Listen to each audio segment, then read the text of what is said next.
Hola, soy Gabriel Esaid Guzmán Rivera y vamos a estar hablando sobre entrada y salida dentro de la arquitectura de computadoras. Primero que nada, vamos a iniciar con los módulos de entrada y de salida. Los módulos de entrada y de salida van a ser aquel hardware intermedio que se encuentra en esta parte, que va a ayudarnos a la comunicación entre nuestros periféricos, que van a ser los enlaces externos que tenemos en la parte de acá y nuestro bus de datos del sistema, que viene siendo la zona de acá arriba, donde tenemos las líneas de control, las líneas de datos y las líneas de dirección.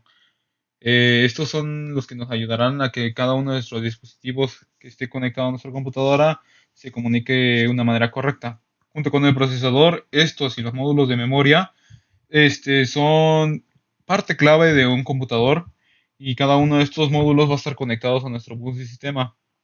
Estos pueden también estar conectados a un conmutador central o pueden ser conectados a muchos dispositivos periféricos de esta parte. Cada uno de estos va a estar dotado de cierta inteligencia, o sea, que va a tener una lógica necesaria para poder comunicarse con el dispositivo periférico. En estos módulos de entrada y de salida no están conectados directamente al bus del sistema. Y se preguntarán por qué no está conectado directamente al bus del sistema. Bueno, primero que nada, porque hay una gran variedad de periféricos y cada uno de estos tiene un funcionamiento completamente diferente.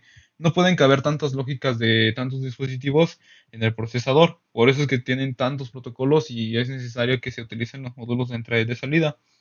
Aparte, cada uno de estos tiene velocidades diferentes de transferencia de datos. Por ejemplo, si nosotros tenemos, no sé, algún teclado que esté transfiriendo a cierta velocidad y se va directamente hacia el bus del sistema, este no va a ir a una velocidad que sea considerablemente rápida o lenta para nuestro procesador.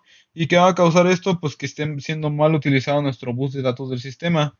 Y en caso contrario, pues la memoria puede ser más rápida que nuestro dispositivo periférico. Los dispositivos externos, la entrada y salida, cuenta con una alta gama de dispositivos que proporciona una forma de intercambiar datos entre el exterior y el computador. Esto se le llama enlace a un módulo de entrada y de salida. Estas señales de control van a ser un conjunto de bits que son enviados por el módulo de entrada y de salida.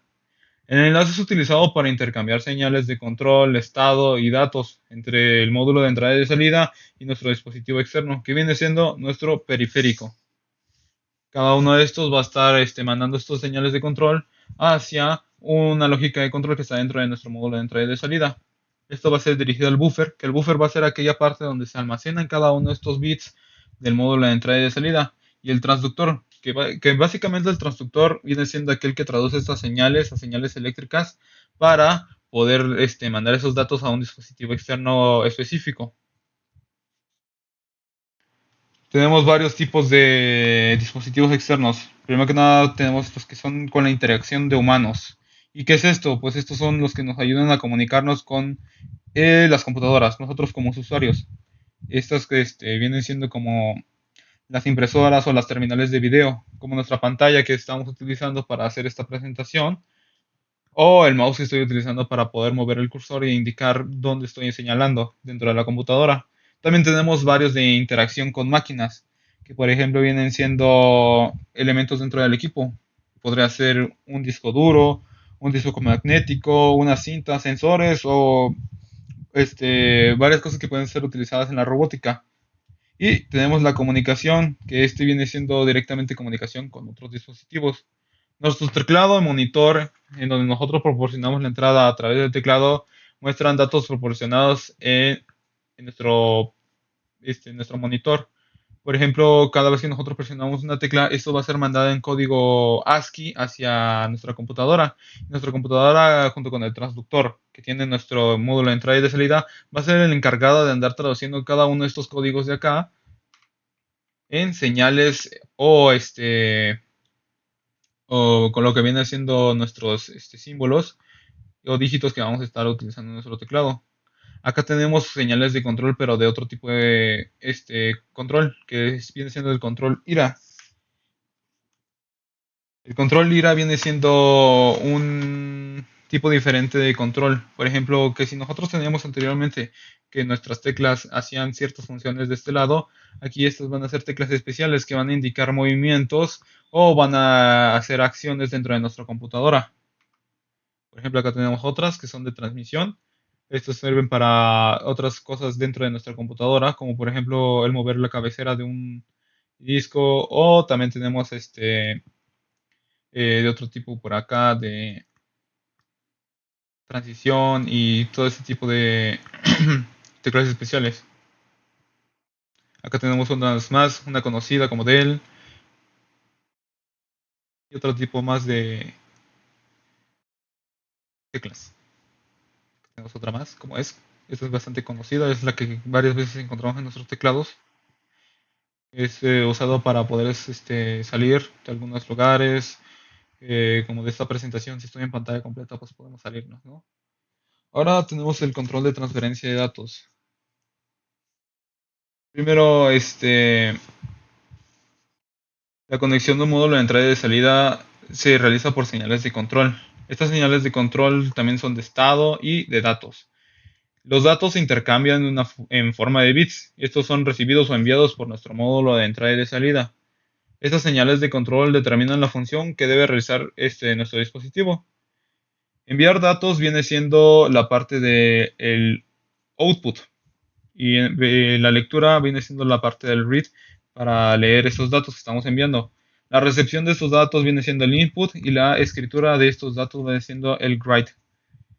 El indicar de manera correcta cada uno de estos datos puede ayudarnos a que al cómo va a estar situado algún dispositivo. Por ejemplo, venimos aplicando de nuevo el ejemplo de un disco duro, que eso nos va a ayudar a que sitúe su cabezal en cierta parte para leer o escribir datos. En el control de transferencia de datos tenemos que iniciamos con la interrogación. Por ejemplo, en la interrogación se hace la interrogación a nuestro módulo de entrada y de salida para saber su estado de si este está conectado al dispositivo. Luego, después se nos hace la devolución. En esta, el módulo de entrada y de salida nos devuelve su estado. En la transmisión es donde nosotros empezamos a transmitir cada uno de estos datos que está procesando mediante una orden de módulo de entrada y de salida. Después, la obtención. El módulo de entrada y de salida obtiene los datos que estamos empleando, por ejemplo, en 8 o 16 bits, depende del dispositivo. Y también él regresa al procesador. Aquí los datos se transfieren directamente del módulo de entrada y de salida a nuestro procesador. Si el sistema utiliza el bus, entonces cada una de estas interacciones en el procesador y el módulo de entrada y de salida implican uno o más arbitraje de nuestro bus. En la comunicación con nuestro procesador tenemos acá otra vez nuestro esquema en donde, aparte de ser simplificado el módulo de entrada y de salida, tiene la capacidad de entablar una comunicación con el procesador, ya que este está conectando el dispositivo externo, que son nuestros periféricos, hacia las líneas de control que van a estar comunicándose con el procesador. Aquí tenemos que los datos estos van a ser datos enviados en forma de bits, enviados al módulo de entrada y de salida. Cada de estas señales van a ser, van a indicarnos un estado de nuestro dispositivo. Por ejemplo, si este está listo o no para la transferencia de datos. El que si tiene la suficiente lógica de control en operación. O que si el transductor va a estar haciendo su trabajo de manera correcta.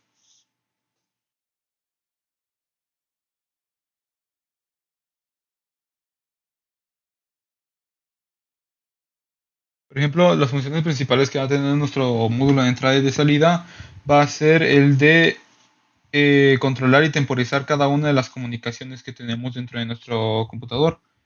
Este va a comunicar varios dispositivos de almacenamiento temporal de datos y va a detectar si estos se encuentran con algunos errores. Según las necesidades de nuestro módulo de entrada y de salida, el programa y el procesador pueden comunicarse con uno o más dispositivos externos. La memoria principal y el bus de datos del sistema van a ser los recursos que van a estar compartiendo el módulo de entrada y de salida de datos para coordinar el tráfico de la entrada y salida de datos con control y temporización.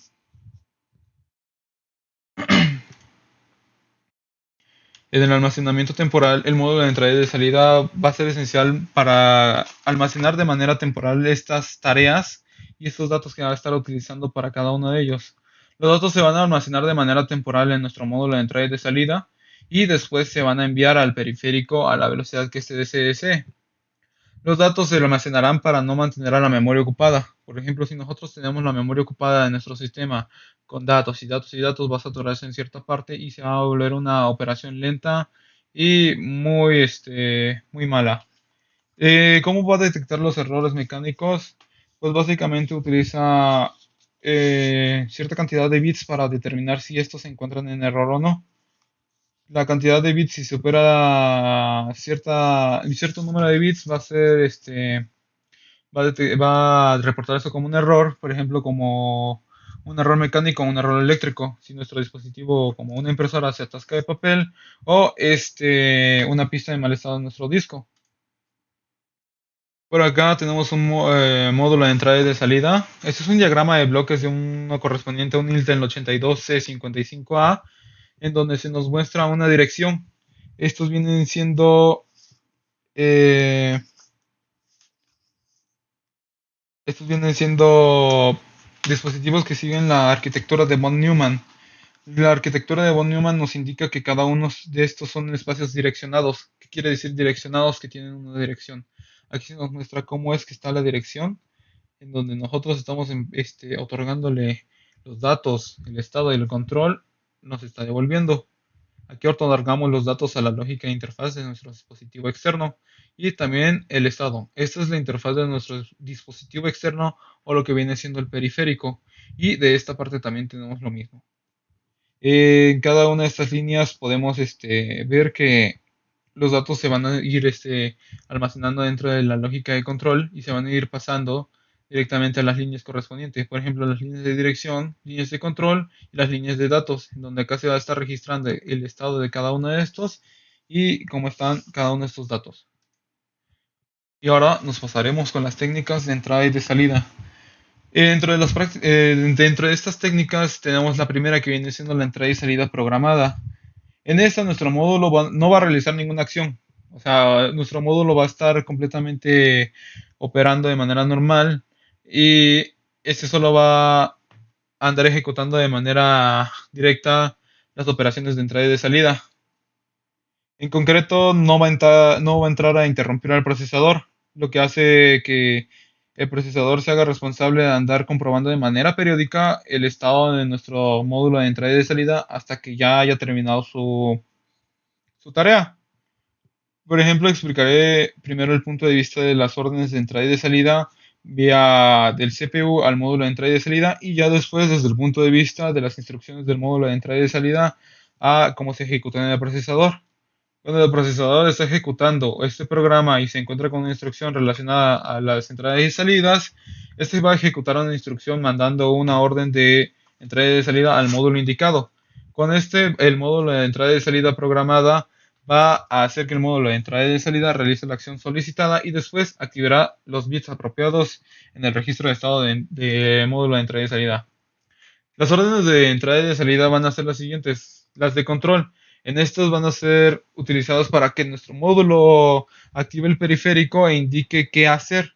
Por ejemplo, cuando una cinta magnética necesita que se rebobine o se mande hacia atrás para acceder a un cierto registro. Estas órdenes van a ser específicas para cualquier particular periférico.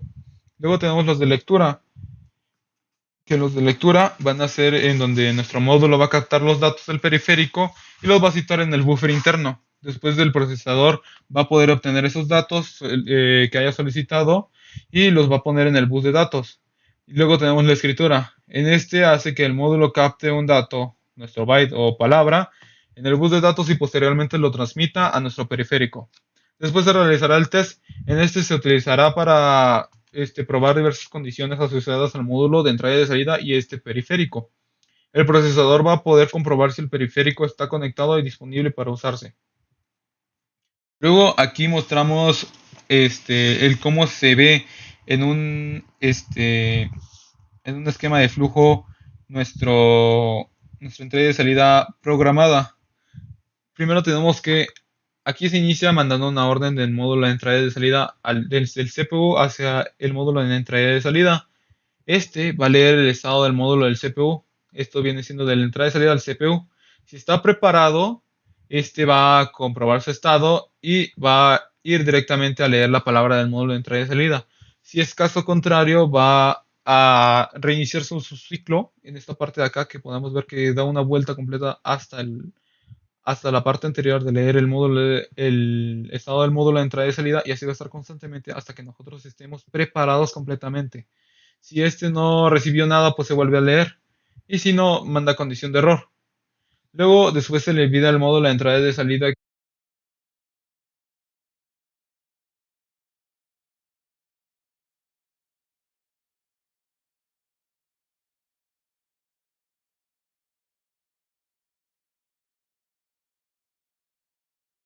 Perdonen el inconveniente, se me había agotado la cantidad de pila de mi micrófono, y nos habíamos quedado en esta parte de acá. Si se puede comprobar que hay condición de error, pues se manda condición de error. Ya después de que lee la palabra del módulo de entrada y de salida, se manda a escribir esta palabra en memoria, donde esto va a ser mandado al CPU. Si se escribió, se procede a hacer algo, por ejemplo, como el recuperar lo que leímos del módulo de entrada y de salida o el dato de memoria. Y de acá se nos cuestiona el final, que si no es el final, volvemos a reiniciar desde el inicio nuestra ejecución, o si no, pasará a nuestro siguiente programa. Como pueden ver, esta parte de acá es bastante tardada. Esta parte de acá viene siendo bastante ineficiente al momento de ser usada en la computación actual, porque pues nuestro procesador va a estar ocupado de manera continua con nuestro estado que va a estar leyendo. Si este va a estar leyendo a cada rato en el mismo estado, va a estar en un ciclo que lo va a tener ocupado y lo va a andar haciendo gastar su tiempo. Ahora tenemos los modos de direccionamiento. Cuando nuestro procesador y la memoria principal y la entrada y salida comparten un bus común, son posibles dos modos de direccionamiento. Uno viene siendo la asignada memoria, en donde existe un único espacio de direcciones para las posiciones de memoria y los dispositivos externos. El procesador va a considerar los registros de estado y los datos de la entrada y salida, como pueden ser las posiciones de memoria, y utilizar estas mismas instrucciones máquina para acceder tanto a nuestra memoria como a los dispositivos de entrada y de salida. Así que, por ejemplo, si tenemos 10 líneas de dirección, puede acceder a un total de 2 a la 10, que viene siendo 1024 posiciones de memoria y de direcciones de entrada y salida en cualquier tipo de combinación. Ahora seguimos con la entrada y salida aislada. En este los dispositivos de entrada y de salida no comparten el mismo espacio de memoria, así que en lugar de ello disponen de un solo espacio de direcciones independiente, lo que implica un manejo de control diferenciado. En este tenemos que tener en cuenta que tenemos acá nuestros esquemas, donde nosotros podemos ver que van a estar leyendo su bloque de datos, y estos van a estar leídos palabra a palabra cada uno, en donde nuestra memoria va a estar leyéndolo hasta que los bits indicados acá estén indicando cierta posición de esta parte. Por ejemplo, en la asignada de memoria, va a estar haciendo el test de entrada y salida con el operando 5, que viene siendo cuando los bits estén marcando en 5. Y luego va a hacer el test otra vez cuando esté marcando en 5. Después, cuando marque en 201, va a repetir el bucle. Y ya cuando esté pues finalizado, va a cargar en in con el bit 5, que va a ser con indique en 5. Pasamos con una siguiente técnica de entrada y de salida, que viene siendo la entrada y salida mediante interrupciones. La técnica, pues, es el problema de la entrada programada que habíamos visto anteriormente en esta zona. El bucle que tiene acá, que va a estar gastando bastante tiempo en nuestro procesador, pues esta en cuestión va a hacer que nuestro módulo de entrada y salida en cuestión esté preparado para recibir o transmitir los datos. El procesador, en lo que está preparado, debe de estar constantemente comprobando de que nuestro módulo de entrada y salida va a dar el informe de que ya está para nuestro trabajo. Una alternativa que tenemos para esto viene siendo la entrada y salida con interrupciones. Hace que nuestro procesador siga trabajando de una manera útil y no sea interrumpido hasta que el servicio esté preparado para intercambiar datos con él. El procesador ejecutará entonces la transferencia de datos como antes y después continuará con su procesamiento previo. Por ejemplo, acá tenemos en este flujo en donde se manda la orden de lectura de datos. En este se pone, nuestro procesador se va a poner a hacer otra cosa en lo que nosotros mandamos el estado del módulo. El procesador le hace la solicitud de entrada y de salida a nuestro módulo. Y de aquí cuando el módulo de entrada y de salida tiene lo que se le solicitó, lo que se le solicitó, genera la interrupción. Pero mientras vemos que aquí continúa nuestro diagrama de flujo, así que puede haber la comprobación del estado. Aquí nos indica que ya está preparado y si no, manda de nuevo a condición de error. Acá se nos lee la palabra del módulo de entrada y salida hacia el CPU y si éste recibió la entrada y salida se procede a hacer algo, como el recuperar lo que leímos del módulo de entrada y de salida y escribir ese dato en memoria. Acá si se finaliza se regresa hasta la parte de acá y si dan cuenta eliminan esta zona en donde estaba un bucle que nos hacía perder bastante tiempo de nuestro procesador. Cuando nosotros estemos utilizando esto, vamos a darnos cuenta de que es más eficiente. Esto es utilizado constantemente en sistemas computacionales más modernos por su eficiencia, de que ya no tiene que andar haciendo que el procesador pierda su tiempo viendo si nuestro módulo de entrada y de salida tiene listas estos datos que nosotros estemos pidiendo. Y ya directamente se manda acá a entrada y salida. Por ejemplo, aquí tenemos el flujo del proceso de interrupción. Y estamos con la zona del hardware. El procesador el controlador del dispositivo u otro hardware del sistema genera esta interrupción. Luego, el procesador completa la interrupción de la instrucción en curso. El procesador señala el reconocimiento de la instrucción y luego el procesador interrumpe el PSW y el PC en la pila de control. El PSW viene siendo nuestro contexto, que viene siendo esa parte que se carga en el sistema donde, por ejemplo, cortamos y viene siendo esa parte cortada donde se va a reintegrar e integrar nuestra información. El procesador guarda ese contexto en una pila o stack y luego esta se carga en una parte del código del sistema operativo para atender esas interrupciones. El procesador carga de nuevo el PC en función de la interrupción. Luego pasamos a nuestro software. En esta zona es donde se debe estar ejecutando el código. Acá en esta se determina dónde se guardará la información necesaria. Luego procesará la interrupción. Después restaurará la información de estado del proceso y se reanudará la ejecución. De aquí se restaura nuestro contexto que hemos cortado en esta parte de acá y se continuará de manera normal los procesos. Ahora seguimos con las rutinas de interrupción. La rutina de interrupción puede continuar el procesamiento de interrupción. Eso incluirá un examen de la información de estado relativa a la operación de entrada y salida o cualquier otro evento que causará la interrupción. Por ejemplo, también podemos ver que las entradas y salida son órdenes o señales de reconocimiento adicionales. Aquí se nos va a indicar el inicio de nuestro guardado en la pila, donde tenemos los registros en nuestra pila de control. En la figura se nos muestra cómo es que el programa del usuario es interrumpido después de que nuestras instrucciones con la posición N, esta parte de acá, sean interrumpidas con un contador de programa. Acá en esta pila se van a guardar los registros también. Todos estos contenidos van a ser registros junto con las direcciones y se van a meter en una pila de n+1 que van a ser introducidas en esta parte de acá. El puntero de la pila se actualizará para que dé comienzo a una nueva rutina de interrupción. En esta parte de acá se ve cómo es que va a iniciar la nueva rutina de interrupción, donde está el inicio y el retorno. Y después pasaríamos a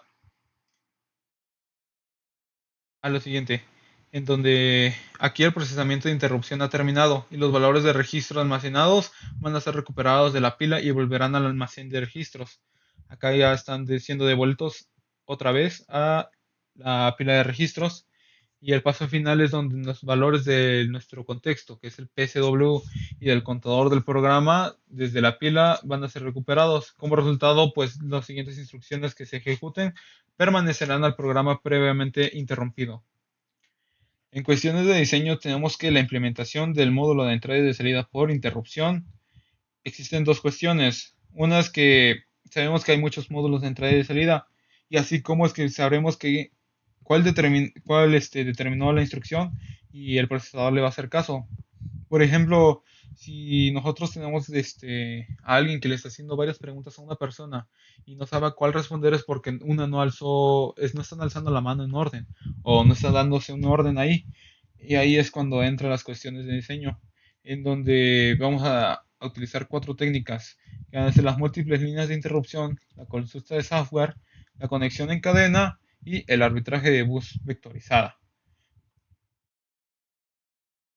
Por ejemplo, tenemos que en las consultas de software, entonces el procesador lee el estado de registro de cada uno de nuestros módulos de entrada y de salida para identificar quién fue el que solicitó esta interrupción. Una vez que se identifica, produce la bifurcación para que el procesador ejecute la rutina de servicio específica para el dispositivo. Esto consume bastante tiempo, la verdad. Luego tenemos las varias líneas de interrupción. La aproximación más directa al problema consiste en proporcionar varias líneas de interrupción al procesador y los módulos de entrada y salida. Sin embargo, esto no resulta práctico porque dedicar más de una o pocas líneas del bus del sistema o terminales de procesador puede llevar a que estas líneas de interrupción pues, se hagan pocas. En consecuencia, incluso si se utilizan varias líneas, es probable que a cada una se le conecten varios módulos de entrada y de salida. Por eso es que se debe utilizar alguna de las siguientes técnicas en cada línea. Como el daisy chain. En el daisy chain, en este caso, el procesador utilizará al vector como un puntero a la rutina de servicio del dispositivo proporcionado. Así que se evita tener que ejecutar una rutina de servicio general en primer lugar. Esto es conocido como una interrupción vectorizada. La conexión en cadena de cada uno de nuestros módulos, o sea que estén conectados uno tras otro, es más eficiente. Hace que estos módulos de entrada y de salida compartan una sola línea de comunicación para solicitar todas las interrupciones. Esta línea va a ser de reconocimiento de interrupción conectada entre cada uno de nuestros módulos. Cuando el procesador recibe la interrupción, activa el reconocimiento de interrupción y esta señal va a ser propagada a través de cada uno de nuestros módulos que estén interconectados. Por ejemplo, si se solicitó una interrupción de esta línea, va a ser más fácil de identificar de dónde viene porque todos están reunidos en una sola parte. Así que normalmente este va a responder a las palabras que estén dando cada una de estas líneas de datos.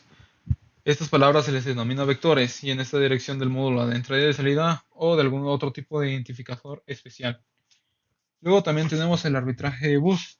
En el arbitraje de bus es una técnica que hace uso de las interrupciones vectorizadas. Con el arbitraje de bus, un módulo de entrada y de salida debe en primer lugar disponer del control del bus antes de poder activar la línea de petición de interrupción. Así que solo un módulo puede activar la línea al instante. Cuando el procesador detecta esta interrupción, va a responder de manera inmediata a la solicitud que esta línea está teniendo. Después el módulo que se solicitó va a citar su vector en esa línea de datos. En las estructuras de interrupción tenemos las siguientes. El 8036 de Intel, el 8038.6 de Intel posee una sola línea de petición de interrupción. Se hace que es abreviado INT-R, que viene siendo de Interrupt Request, y una sola línea de reconocimiento de interrupción, Interrupt Acknowledge, para que el 8038.6 pueda manejar flexiblemente esta cierta variedad de dispositivos y estructuras de prioridad. Normalmente se configura con un árbitro de interrupciones externo, el 82C59A. Los dispositivos externos se conectan a este y a su vez este se conecta al 8038.6. Por ejemplo, acá lo tenemos en nuestro esquema de acá, que acá está conectado al 8038.6 y acá tenemos nuestro 8259A. La única responsabilidad del 8259A es la gestión de las interrupciones, o sea, aceptar cada una de las interrupciones que están saliendo de esta parte de acá. Lo bueno de cada una de estas es que puede ser conectado en forma de cascada y se puede manejar hasta 8 módulos y cada uno de estos módulos puede llevar hasta manejar 64 módulos en total si están en cascada.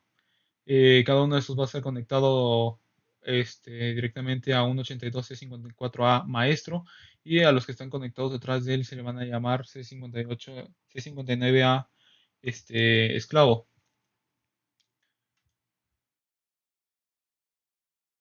Ahora recapitulando, tenemos que las técnicas enumeradas fueron para identificar al módulo de entrada y de salida y saber quién es el que solicita esta interrupción. además de proporcionar una forma de asignar apropiadamente cuando más de un dispositivo está pidiendo una interrupción. Cuando son varias líneas de interrupción, pues el procesador simplemente selecciona la línea con más prioridad y de igual forma con el orden de módulos en cadena y el arbitraje de bus. Estos pueden ser empleados en un esquema de prioridad, así para que estos sean más fáciles de manejar. Por ejemplo, acá tenemos en este diagrama de bloques el módulo de entrada y salida anterior, que era este de acá, donde se nos muestra cómo es que cada una de estas entradas de datos van a ser divididas en, en varias secciones. Cada una de estas secciones va a ser va a servir con un propósito general. Este va a contar con 24 líneas de entrada y salida programables y cada una de estas líneas va a ser divididas en tres grupos, A, B y C. Esto puede funcionar de esta forma: C, A, C, B y B. Cada uno de estos va a servir como un puerto de entrada y salida de 8 bits. El grupo C va a ser aquel que subdivide los grupos en dos para que sean de 4 cada uno. Si se dan cuenta, estos son de 8 y estos son 4 de cada uno. Estos van a ser utilizados como puertos de A y B. Estos van a contener las señales de control y las señales de estado. Acá se encuentra el bus del 8038.6. Este va a incluir lo que viene siendo los datos de manera bidireccional de 8 bits en, en cada una de estas va a estar utilizados para transmitir datos y va a ser utilizados también para los puertos de entrada y de salida. Cada uno de estos va a estar transmitiendo los registros de información. Por ejemplo, las líneas de control de este lado de acá, las líneas de sincronización son las que se van a ser utilizadas para el handshaking, que viene siendo el saludo de manos o conformidad. Esta viene siendo la petición de interrupciones. La conformidad es un mecanismo sencillo de temporización que va a ser usado para que se coordinen de manera correcta cada uno de estos datos. El emisor de una línea de control como la línea de datos de Data Ready, que viene siendo la línea de entrada y de salida, va a ser la que va a estar indicando si las líneas de control van a estar listas para manejar estos datos. La línea para el acknowledge va a ser de reconocimiento para estas líneas. Y se puede asignar otra línea como línea de petición de interrupciones del sistema para liberar carga de datos dentro de este. Acá, ¿cuándo se va a producir la transferencia de datos? Pues, ¿cómo se llama?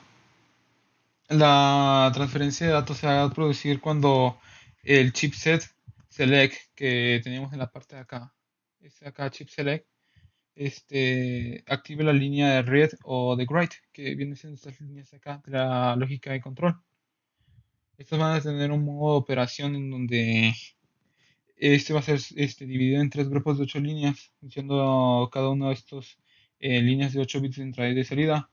Cada uno puede ser asignado de entrada y salida como los puertos A y B funcionando esos de acá, esos van a ser los puertos de entrada y de salida, van a ser fuentes de entrada y de salida. Y el grupo C va a ser aquel que ayuda al control de las líneas de A y B. Este 82655A es programable a través de, de periféricos simples.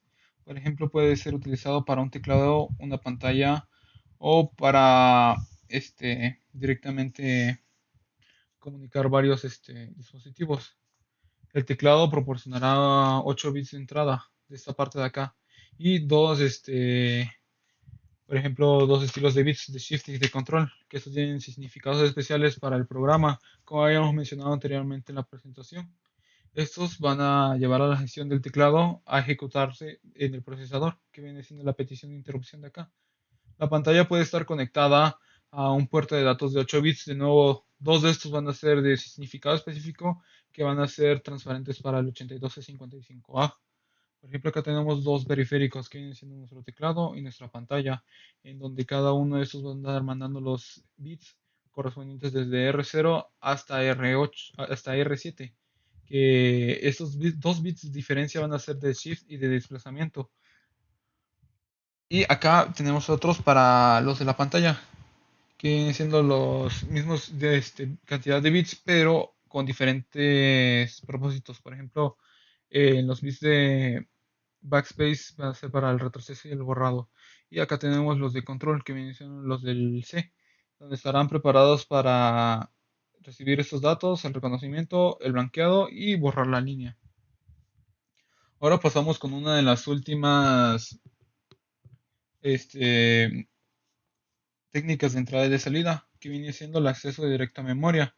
La entrada y salida con interrupciones, pues aunque sea eficiente y más sencilla que la programada, también requiere la interrupción activa de nuestro procesador. Así que pues la transferencia de datos de memoria del módulo de entrada y salida y cualquier transferencia de datos tiene que seguir un cambio a través del procesador. Por tanto, ambas formas de entrada y de salida presentan dos inconvenientes bastante inherentes, como la velocidad de transferencia de entrada y de salida, que estará limitada por la velocidad a la cual el procesador va a estar comprobando y dando el servicio a nuestro dispositivo. Y el segundo, que viene siendo que el procesador debe dedicarse a la gestión de transferencia de entrada y de salida. Así que debe estar ejecutando cierto número de instrucciones para cada una de estas transferencias. ¿Y cómo funciona nuestro Direct Access Memory, que viene siendo la abreviación en inglés de DMA? El DMA requiere que un módulo adicional en el bus del sistema o nuestra línea de datos ocupa un módulo de control de DMA que va a ser capaz de imitar a nuestro procesador. De hecho, va a recibir todos los datos cediendo al procesador. Este no más necesita de dicho control para transferir a datos y a través de memoria a través del bus del sistema. Para hacerlo, el módulo de entrada y de salida de Direct Access Memory no necesita utilizar al procesador, así que no va a andar forzando al procesador a que suspenda temporalmente su funcionamiento. Acá tenemos un esquema de flujo de nuevo, pero esta vez para el Direct Access, del Direct Memory Access, donde nosotros vamos a estar teniendo nuestro módulo de entrada y salida que va a estar haciendo completamente nuestro CPU, cualquier otra cosa. Aquí es cuando se está leyendo el estado del módulo de entrada y salida. Y cuando se recibe la interrupción, directamente se va a mandar hasta la memoria del CPU. Acá tenemos en donde este diagrama de bloques nos indica cómo funciona un Direct Memory Access. Por ejemplo, tenemos las líneas de datos en donde se van a estar guardando el contador de datos, el registro y de datos y la dirección de estos. Esta es la línea de dirección que también está relacionada con el registro de dirección. Y en la lógica de control, como siempre, tenemos en donde se solicita, se reconoce y se interrumpe el proceso. Después se hace la escritura o la lectura de nuestros datos. Por ejemplo, acá tenemos un ciclo. Ese ciclo de instrucción va a transcurrir cuál tiempo, en donde tenemos el ciclo del procesador va a estar en los puntos de ruptura del Direct Memory Access, en donde va a estar captando las instrucciones, decodificando las instrucciones, captando, operando y ejecutando esas instrucciones hasta cierto punto. Y de aquí es donde se inicia el punto de ruptura, en donde nuestro ciclo del procesador va a estar pasando a almacenar esos resultados y a procesar la interrupción. En los puntos de interrupción del DMA es donde viene siendo lo que se va a guardar de los datos. Cada uno de estos va a estar comportándose como un bus de transferencia, así que va a estar transfiriendo de manera directa las señales de interrupción hacia nuestro procesador. No va a involucrar de ningún tipo de forma al procesador. El DMA va a transferir cada una de estas palabras y va a devolver el control al procesador. Esta no va a guardar ninguna interrupción y el procesador no guardará ningún contexto que va a hacer falta. Puede hacer que el ciclo del bus sea más corto. Y por ejemplo, acá tenemos otros esquemas en donde se nos indica donde tenemos un bus único para el DMA. En el DMA tenemos que el procesador va a estar encargado de hacer el que manda la señal de interrupción a nuestros módulos de DMA y acá están los entrada y salida. Cuando es un único solo bus va a ser bastante difícil porque tenemos acá que necesita llegar a la memoria, pero para ello va a tener que pasar por las entradas y salida los datos de vuelta hacia esta parte del módulo de DMA y de vuelta al módulo de entrada y salida, obstruyendo con los datos que van a estar procesando en el procesador. Por ejemplo, cuando tenemos acá en el DMA integrados con los de entrada y de salida, estos no van a estar ocupando directamente el bus, así que van a poder estar directamente mandando señales, pero seguirán mandando señales de manera individual cada uno de estos a los módulos, haciendo que siga siendo algo tardado.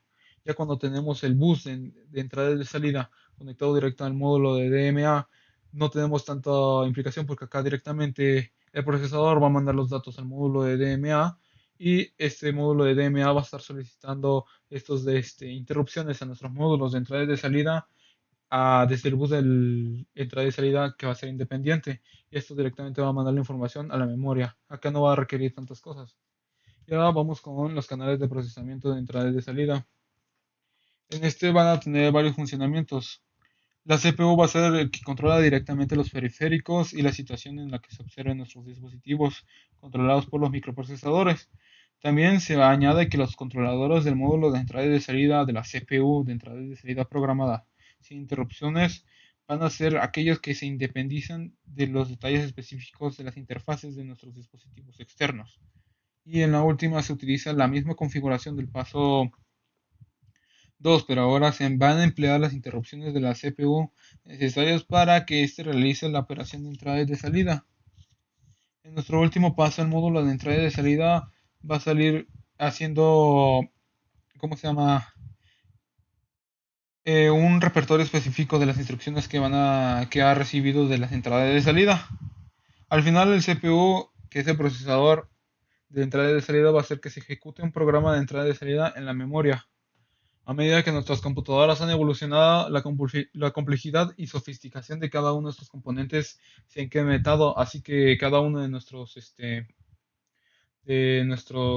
funcionamientos de entrada de módulo de entrada y salida tienen que utilizar estos pasos anteriores que ya se han mencionado.